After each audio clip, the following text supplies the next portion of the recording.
বাংলাদেশের strong democracy, আমাদেরও strong democracy, দুই ডেমোক্রেসি মিলে গেলে একটা ওয়ার্ল্ড পাওয়ার হয়ে যাবে, একটা পুরো ইকোনমিক ওয়ার্ল্ড পাওয়ার হয়ে যাবে। বাংলাদেশে দায়িত্ব গ্রহণের আগেই আলোচনার কেন্দ্রবিন্দুতে উঠে এসেছেন ভারতের নবনিযুক্ত হাইকমিশনার দীনেশ ত্রিবেদী। তার একটি মন্তব্য ঘিরে শুরু হয়েছে রাজনৈতিক অঙ্গনে তুমুল আলোচনা, বিতর্ক এবং নানা ব্যাখ্যা বিশ্লেষণ। বিশেষ করে ভারত বাংলাদেশ এক হয়ে যাওয়া প্রসঙ্গে তার বক্তব্য নিয়ে উদ্বেগ প্রকাশ করেছেন বাংলাদেশ জামায়াতে ইসলামীর আমির ও জাতীয় সংসদের বিরোধী দলীয় নেতা ডাক্তার শফিকুর রহমান। নগদ নিয়ে এলো হার না মানা হার অফার। সর্বনিম্ন 10,000 টাকা রেমিটেন্স নগদে পাঠালে থাকছে স্বর্ণের হার জেতার সুযোগ।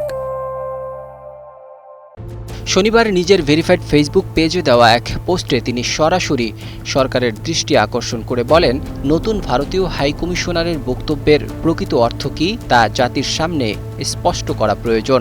তার ভাষায়, ভারত বাংলাদেশের এক হয়ে যাওয়া বলতে তিনি ঠিক কী বুঝিয়েছেন?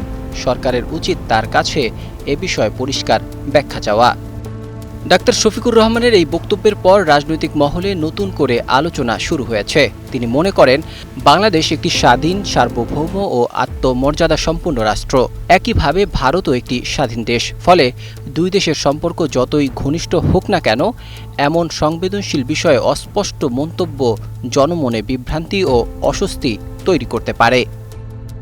জামাত আমির আরও বলেন, কূটনৈতিক সম্পর্কের ক্ষেত্রে শব্দচয়ন অত্যন্ত গুরুত্বপূর্ণ।